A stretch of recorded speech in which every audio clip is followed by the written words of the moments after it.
Bonjour, l'ordonnance du 30 octobre 2019 a institué de nouvelles mesures pour les petites copropriétés, dont la possibilité de prendre des décisions en organisant une consultation de tous les copropriétaires. Quelles copropriétés sont concernées par cette mesure? C'est pour répondre à cette question que je suis avec Thierry Gagné. Bonjour Thierry, vous êtes responsable du pôle syndic bénévole à l'Arc. Alors quelles copropriétés sont concernées? Ce sont les copropriétés qui répondent aux critères de l'article 41.8 de la loi. Donc il y a deux possibilités. Ou vous avez une copropriété qui a moins de 6 lots principaux, ou vous avez un budget moyen sur les 3 derniers exercices qui sont inférieurs à 15 000 €. Qui organise cette consultation et puis quelles décisions peuvent être prises? C'est le syndic qui va organiser la consultation de sa propre initiative ou en réponse à la demande d'un copropriétaire. Si c'est une demande d'un copropriétaire, il doit absolument respecter un délai de 21 jours pour convoquer la consultation. Les décisions qui peuvent être prises sont de tous ordres, à l'exception de 2 qui sont exclus par l'article 41.12, c'est-à-dire l'approbation des comptes et le vote du budget prévisionnel. La spécificité des consultations, c'est qu'on va demander un vote à l'unanimité de tous les copropriétaires. Donc il faut que l'ensemble des copropriétaires participent à la réunion ou au vote par correspondance et que tout le monde vote pour, au moins dans le même sens, sinon la décision n'est pas adoptée.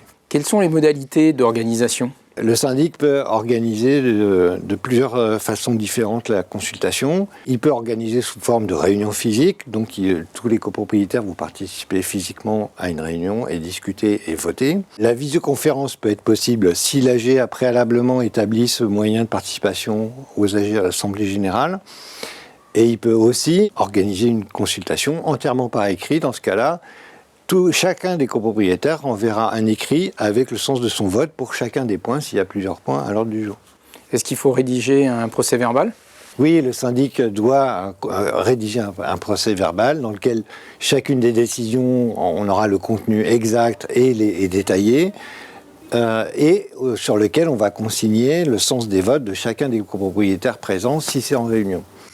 Pour les autres formes de vote, ou en visio ou par correspondance, on va annexer les écrits, puisque dans le cas d'une visio, le copropriétaire doit confirmer son vote par courrier ou par mail au syndic dans les 48 heures. Comme ce sont des décisions qui se prennent à l'unanimité, si le copropriétaire ne renvoie pas sa confirmation de vote ou s'il change d'avis, la décision ne peut pas être validement prise.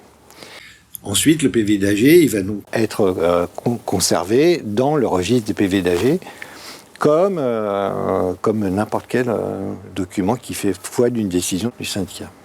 Thierry, merci beaucoup pour toutes ces précisions. Alors en conclusion, les consultations permettent aux petites copropriétés de prendre des décisions qui ont valeur de décision d'assemblée générale, mais ne sont valablement adoptées qu'à l'unanimité de tous les copropriétaires. Elles sont adaptées à des décisions qui font déjà consensus, puisque l'approbation de tous les copropriétaires est requise. Elles n'imposent pas un formalisme et les délais de la tenue d'une AG classique, ce qui permet notamment aux syndics bénévoles de valider des décisions plus rapidement et plus simplement. Pour approfondir, je vous invite à lire le guide de l'Arc, les évolutions du droit de la copropriété en pratique. Et bien sûr, pour des informations complémentaires ou conseils, vous pouvez contacter le pôle syndic bénévole par téléphone ou par email. Merci encore Thierry, merci à vous de votre attention et à très bientôt pour un prochain sujet. Au revoir.